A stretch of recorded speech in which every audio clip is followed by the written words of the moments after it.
bună ziua și bine v-am regăsit! Un alt episod din emisiunea Mituri și realități despre Uniunea Europeană și astăzi abordăm o temă extrem de interesantă, foarte discutată în ultimul timp în spațiul public. Eurovision?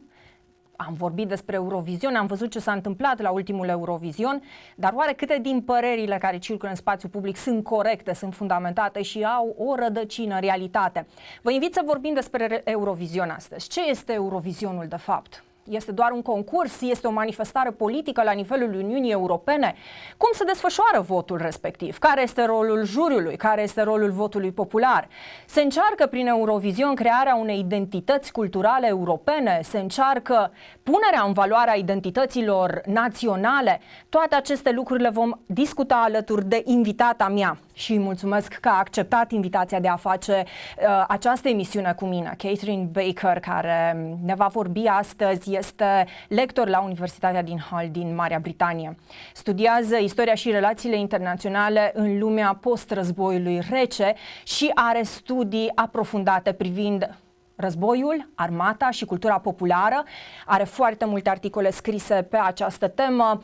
A analizat geopolitica votului în cadrul Eurovisionului. Este o persoană avizată să vorbească despre acest subiect și îi mulțumesc încă o dată că a acceptat invitația. Catherine, thank you so much for accepting our invitation. It is a great honor to have you here with us, and it is again a really important thing that you accepted to talk about the Eurovision contest, viewing the fact that it generated a lot of turmoil in Romania after the last Eurovision contest.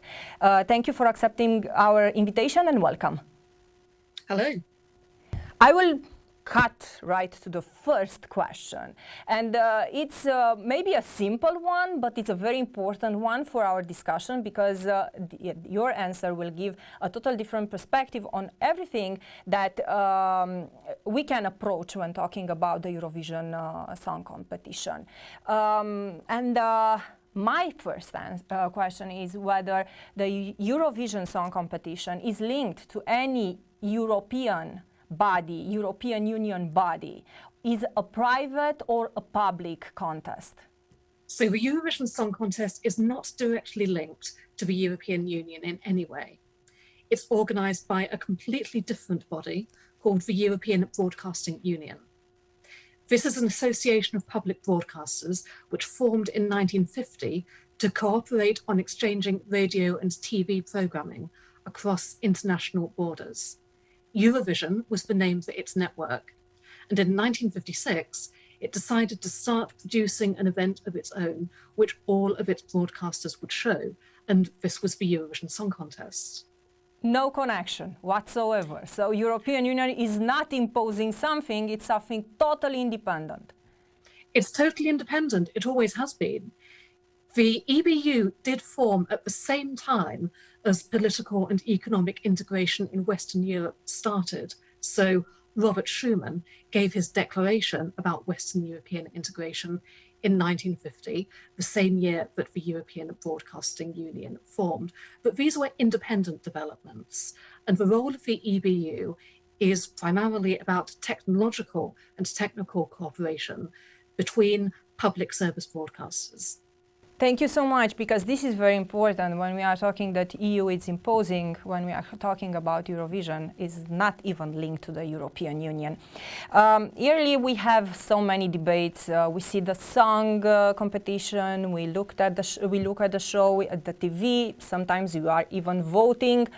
But the voting process changed during the year, starting from the jury to the popular vote, the jury and the popular vote. I would like to invite you to present some highlights regarding the evolution of voting from a jury to a popular vote, so our audience can understand how this change took place. Well, the voting format of Eurovision has always been changing. So for the first few decades, all of the points were awarded by national juries, and the members of the jury were selected by each broadcaster.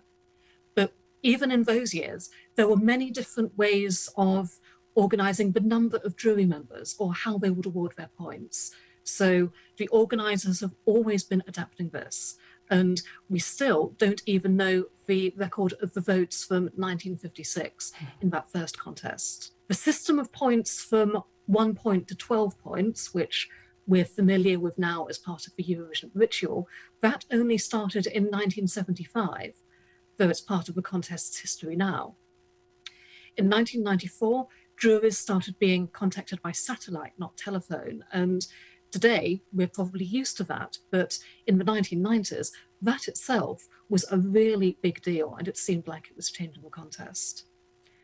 Now, the biggest change to voting in hindsight was when a popular vote started being included. And this happened between 1997 and 2003. Public telephone voting and SMS voting started being phased in. Now, this was in part a way of broadcasters testing out this public voting technology. And that technology then dominated talent show programming across Europe and beyond during the 2000s. If you remember, those were the years when all of these pop talent contests, dance talent contests, and so on were started, where the public would give their votes. So public voting becoming part of Eurovision was, to a certain extent, also because these broadcasters wanted to test out that kind of cooperation. So during the 2000s then, in Eurovision, those were the only years when Eurovision results were decided only by a popular vote. In 2009, it came to the system we have today. 50% of points are awarded by national jurors, 50% are awarded by a popular vote. So the contest stepped back from only having a popular vote at that point. Since 2016, there have been even more changes in how the popular vote is calculated and displayed, and also how the final jury scores from each country get made up from individual jurors' points. So even today, the system of Eurovision voting is always in flux and is always being adapted by the organisers. So we have all these parts, adaptations that we have during the time frame of the existence of the Eurovision contest, and they were all done in the main interest of the contest to be correct, and popular vote should exist but cannot be the only one. And along with the popular vote, another aspect emerged, and here I would say that we sometimes at a certain point started to move from song contest to European politics. And I'm not talking about European Union here as European politics in the large acceptance of the term. Did you identify in your work, because I think this is a very important aspect, any linkage between the European enlargement process and the geopolitics of voting in the Eurovision? Has the increasing number of EU member states changed the way states vote? I don't think EU enlargement is the most significant factor there. I think the most significant pattern in terms of European political developments, which has shaped Eurovision, is the collapse of state socialism across Central and Eastern Europe. Because this then meant that the broadcasters of all of the countries which have been under Soviet control then joined the European Broadcasting Union as well. Yugoslavia was an exception. Yugoslavia had been participating in Eurovision ever since 1961, and that was because it wasn't part of the Soviet bloc, and taking part in Eurovision was actually one of many ways in which Yugoslavia wanted to signal that. But Eurovision went through its own very big enlargement from 1993 onwards. So, those were the years when many Central and Southeast European countries expressed interests in participating for the first time, and the Yugoslav successor states started participating as independent countries of their own as well. So rather than EU enlargement, I'd say it was that collapse of state socialism and the enlargement of the European Broadcasting Union, that completely separate body, which most shaped the contest. And that enlargement happened more than a decade before the EU enlargement. Yes, we can pinpoint that to Romania's evolution towards the Eurovision Song Contest and afterwards in the Eurovision Song Contest. And now I'll move forward to another question, and it's more linked to what happened to the last Eurovision contest. If we look at the voting, we surely see that certain states prefer to vote with other states. It's a regional thing, it's a historical and cultural thing, it's related to maybe other social aspects as migration. For example, in the case of Romania, we have votes from Italy or Spain, where we have a very big Romanian community, but we also have votes from the Republic of Moldova, who is really connected with us culturally and historically. So we have the song competition and the European, a certain European political statement.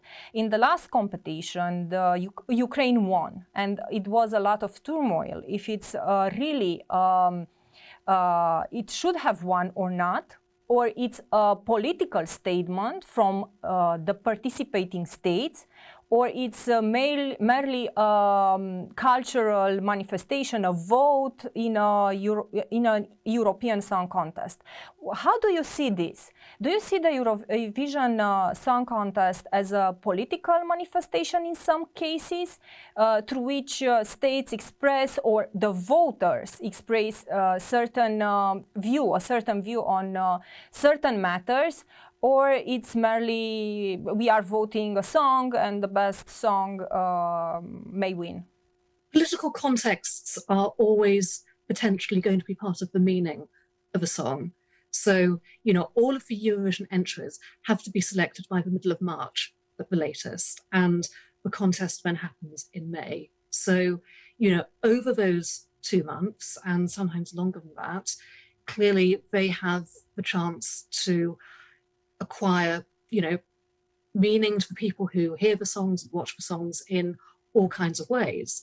This is one of the reasons why, you know, many Eurovision performers now will spend so much time on promoting their entries in so many of the other countries. So, you know, it's not just about the impression a song's going to make, you know, when viewers hear it for the very first time on the night of the semi-final or the grand final. It's also about, you know, everything which is built up around that song up until that point. So, you know, clearly the fact that, you know, after Russia began this full-scale invasion of Ukraine, of course that was going to be part of the meaning of any Ukrainian song which was selected. But then even before the invasion, Ukraine would probably have been one of the favourites to win. By winning this year, they've become the first triple winners in the 21st century, and they've only even been competing since 2003. So any year, a Ukrainian entry is going to be among the favourites. Last year, they were second in the combined public televote. And one of the reasons for this is, I think, the Ukrainian broadcaster and Ukrainian musicians who take part in Eurovision understand Eurovision audiences in the 21st century are looking for national distinctiveness, as well as energy, authenticity, creativity. All of its winners so far have brought that.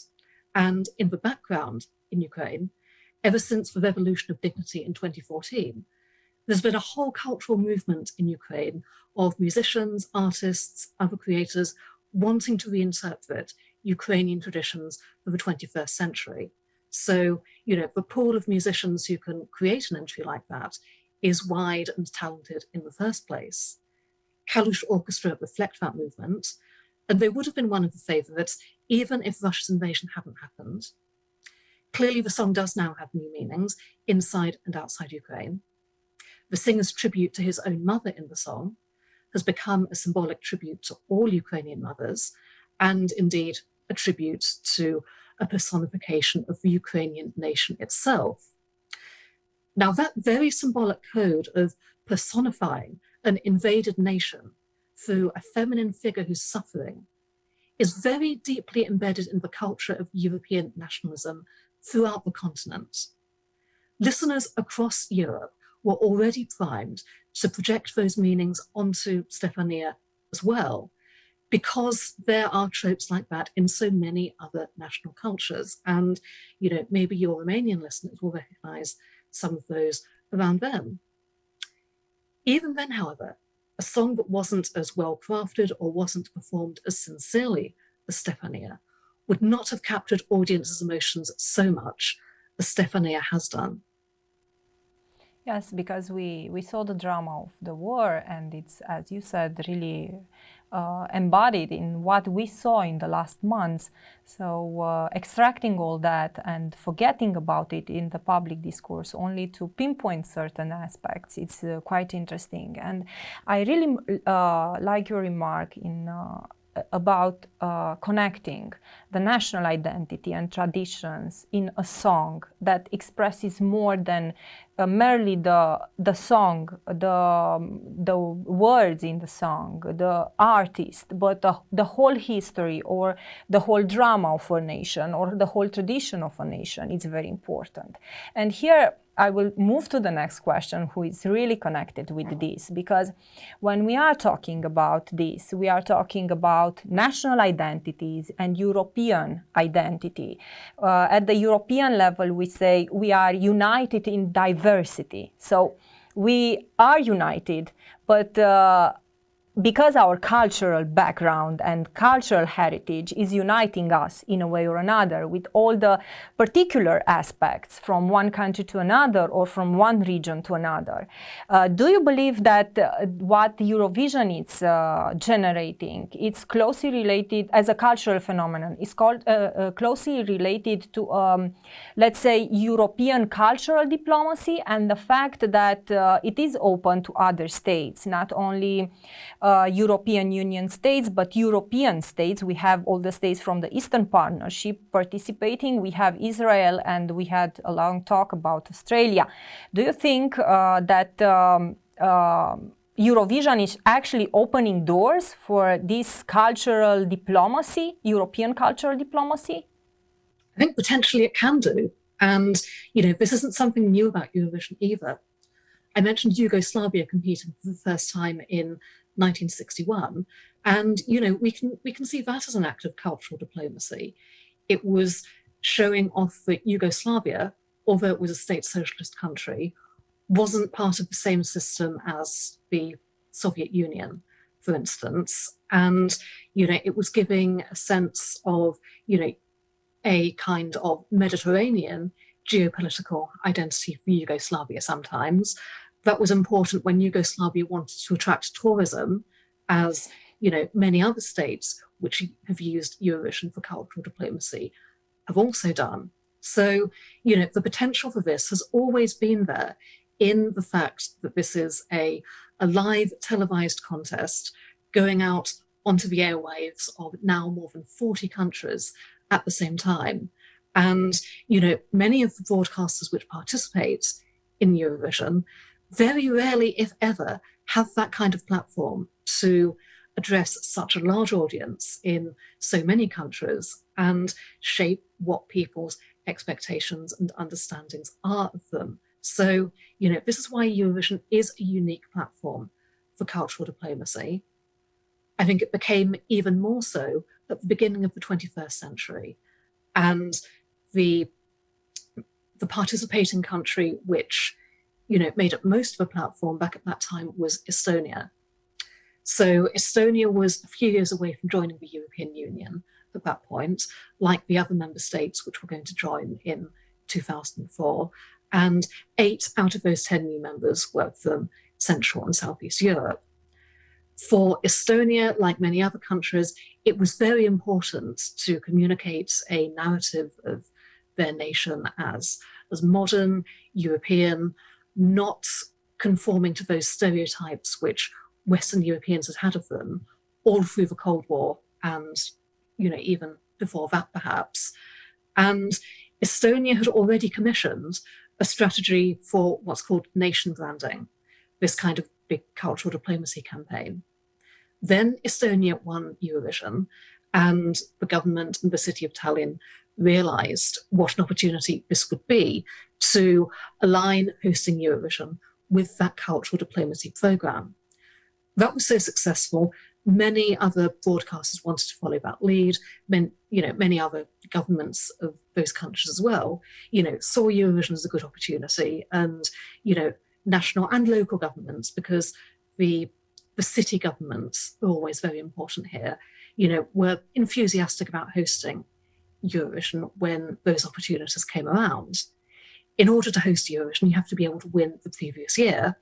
And, I think as a result, we saw a particularly high level of investment and attention put into the entries of countries which felt like they had something to prove. And, this is also part of the background to how Ukraine won Eurovision their first time in 2004, in only their second ever appearance in the competition. Thank you so much. And the last question, and it's a really difficult one, I would say. In some states and in some environments, the contest was criticized for pushing a political agenda, a European political agenda, they say, especially based on social aspects or gender, when Conchita won, for example. How would you respond to those who try to use the Eurovision Song Contest to say that EU is pushing a political agenda in these aspects of gender, LGBT, social aspects and other things? I don't think Eurovision does push an agenda in that way. It reacts to changes which have already happened. So, the representation of, LGBTQ musicians in Eurovision, for instance, started openly back in the late 1990s. So, this was when, in 1997, the Icelandic entrant was openly gay. And then in 1998, Dana International won, and she is openly trans.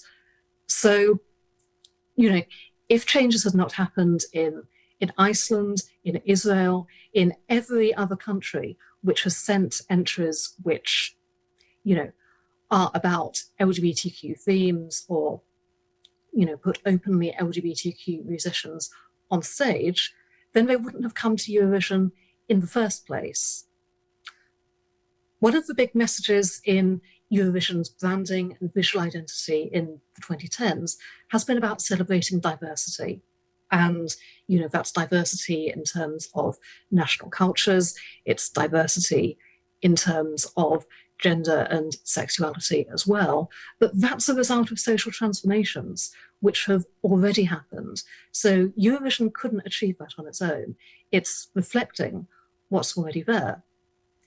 If there is an agenda that the European Broadcasting Union has, this is an association of public service broadcasters. So if it has an agenda, it's about transparency in public service broadcasting. And this is a remit of the European Broadcasting Union as a whole, not just the Song Contest. I think as far as the Song Contest is concerned, we have seen more assertive steps being taken by the contest's new executive supervisor, who started in 2021. So, for instance, when the broadcaster from Belarus was suspended last year, that was the beginning of that new approach, perhaps. So, in that sense, the contest is led by the agenda of the organisation which runs it, but this is not an agenda about pushing particular ways of viewing gender and sexuality. What it does want to do is represent the whole of Europe and be watched by as many people as possible so that the contest will grow and survive. And in the end, people are voting, and half of the result is the popular vote. And we cannot exclude that, because you cannot reach the top and win the Eurovision Song Contest without that.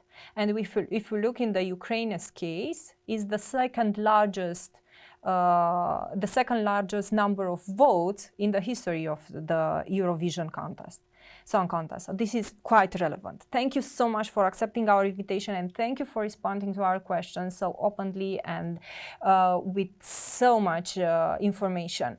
Vă mulțumesc că ați fost alături de noi. Vă așteptăm la următorul episod din Mituri și realități despre Uniunea Europeană să vorbim despre un alt subiect vehiculat în spațiul public, care este legat de Uniunea Europeană, este legat de agenda de dezinformare de Uniunea Europeană, dar noi vrem să știm mai mult, vrem să fim informați în ceea ce spunem, așa că urmăriți-ne podcasturile. O zi bună vă doresc, la revedere!